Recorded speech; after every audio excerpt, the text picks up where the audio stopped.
პირველ რიგში მოგესალმებით, მინდა ეს გამოვიყენო ეს ჩემი დრო იმისათვის, რომ მიულოცო შეარაღებულ ძალებს 22 წლის თავი, განსაკუთრებულად იმ ადამიანებს, რომელიც არიან ახლა ავღანეთში და ასრულებენ საერთაშორისო მისიას ISAF-ში. მე მინდა გავაკეთო განცხადებები იმასთან დაკავშირებით, რამოდენიმე, რომ ესე იგი დღეს თავდაცვის სამინისტროში არის სრული სტაგნაცია ყველა მიმართულებაზე, განსაკუთრებით ინფრასტრუქტურულ მშენებლობებზე, რომელზეც ჩვენ დაგვდეს ბრალი, მე მინდა გითხრათ, რომ საერთოდ ყველა მშენებლობა არის გაჩერებული.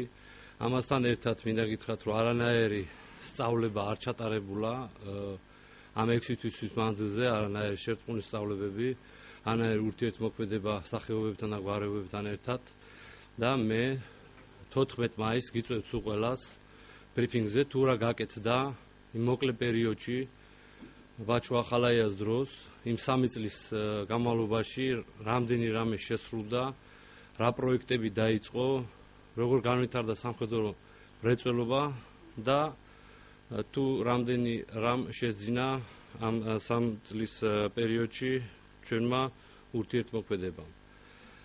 ასევე მინდა დავანონსო ის, რომ ხვალ კინოს სახლში თბილისში პირველ საათზე ვიკრიბებით ბაჩუ ახალაიას მხარდამჭერები და იქ გვექნება კონკრეტული გამოსვლები.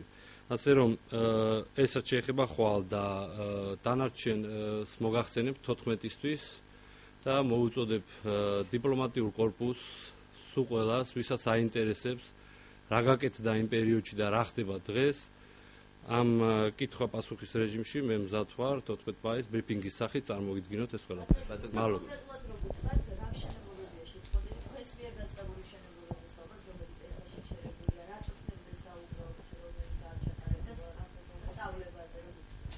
სწავლებები ეს არის გეგმიური სწავლებები, რომელიც უნდა ჩატარებულიყო, ურთიერთშერწყმული, ანუ სხვადასხვა სახეობებთან ერთად, ოპერატიული გეგმიდან გამომდინარე და ასე შემდეგ. საერთოდ ამ 9 წლის მანძილზე არაფერი ჩატარებულა მაგდაგვარი.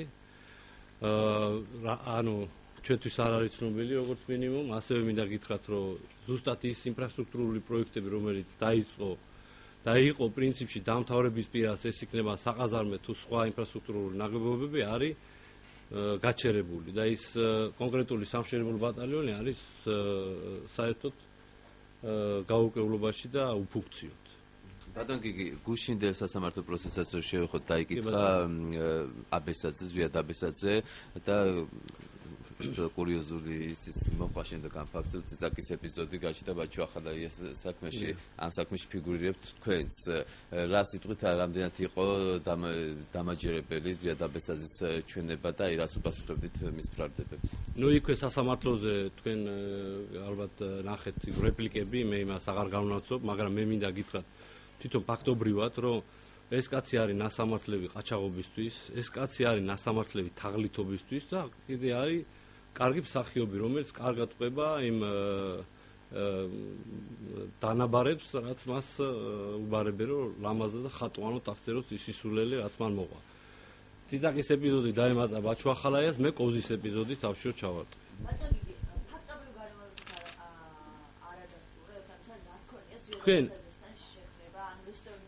თქვენ ყველაფერს გაიგებთ არსებითი განხილვის დროს. იქ გავიგებთ ზუსტად რატო იყო იქ რესტორანში მოსული, რას აკეთებდა და საერთოდ რატო მოაყოლა ამ თემას მე მანქანის წარსულობა და მე პოლიტიკურ ჭრილში ამ ყველაფრის გადატანა. ეს არის სრული სიცრუე, მე ამას ვიდასტურებ. თქვენ იტყვით რამე ყველაფერს ვიტყვით არსების განხილვაზე და ეხლაც გადაიდო ჩამათავა გახდა ცოტა შეუძლოთ და ჩვენ გვექნება შეკითხვების დასვლის საშუალება და თქვენ თუ იქნებით, თქვენ თვითონ გაანალიზებთ, რომ ეს არის სრული ტყვია. თქვენ ანუ ამ სასამართლო პროცესზე გახდება ახალი დეტალები ცნობილი თქვენს მიერ გაჟღერებული? არა, ამ სასამართლო ეხლა მომავალზე იძახით, თქვენ როგორც იქნება. ეხლა 7 მაისს იქნება შეკითხვები და თქვენ ამ შეკითხვებიდან და ჩვენი დასმული შეკითხვებიდან გააკეთებთ ანალიზს. რა თქმა უნდა, სამართალი ბოლოს უნდა მოსამართლემ დაადგინოს.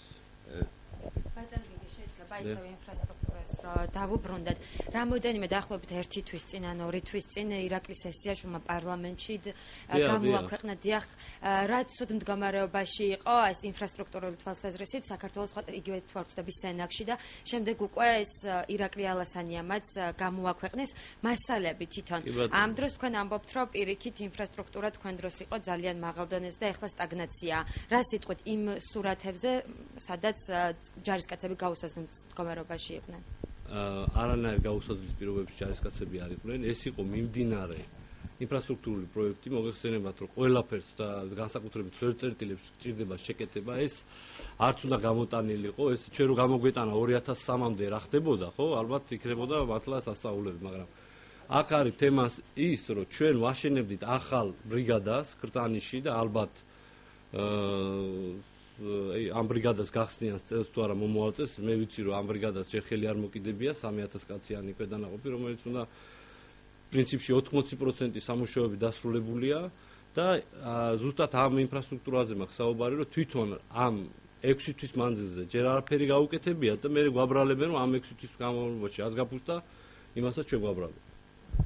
ბატონო, რაც შეეხება საკადრო საკითხებს, რამდენიმე დღის წინ აქ პრესკონფერენცია გამართა ვეტე მამუკა მამულაშვილი არის ასეთი ვეტერანი, რომელიც ბაჩუ ახლაიას დროს დაინიშნა მინისტრის მრჩევლად და შემდეგ ირაკლი ალასანიას პერიოდში ასრულებდა ამოვალეობას, თუმცა ის გაათავისუფლეს და ალასანიას ბრძანებით გაათავისუფლეს და ამბობს, რომ ვეტერანების მიმართ დამოკიდებულება ახალი ხელისუფლების მიმართ არის გაუმართლებელი და სხვადასხვა საჯარო უწყებიდან ერთმანეთის მიყოლებით ათავისუფლება ვეტერანებს. თქვენ რა ინფორმაცია გაქვთ, რამდენად იგივე თავდაცვის სამინისტროში რამდენად ხდება ეს ვეტერანების მე მინდა დაგიდასტუროთ, რომ ხდება ვეტერანების განთავისუფლება უსაფუძრო მიზეზით, მაგრამ მინდა ისაც გითხრათ, რომ ისინი მიმართავენ სასამართლოს აუცილებლად და სასამართლოს მეშვეობით დარწმუნებული ვარ, რომ აღდგებიან და დაბრუნდებიან სამსახურში. მე შემიძლია გითხრათ.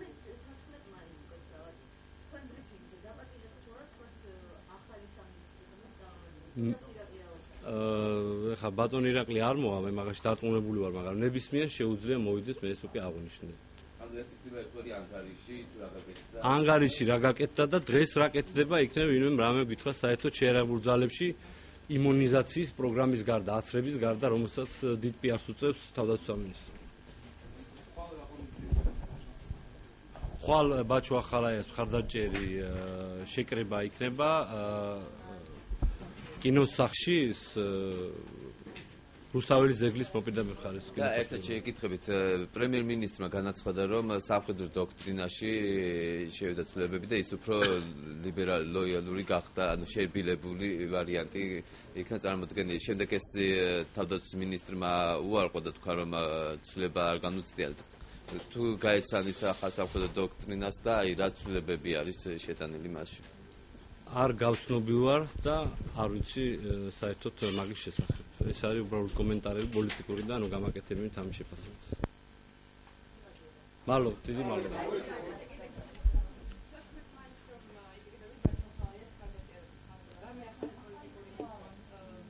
არა, ეს ხვალ. არა, უბრალოდ ხარდაჭერი. დიახ. ეს იქნება 14 მაისს დეტალური ნაბიჯები, რაც გადაიდგა იმ პერიოდში, როცა თავდაცვის სამინისტროს ხელმძღვანელობდა ბაჩუ ახალაია. ეს არის 2009-2012 წელი. მადლობა.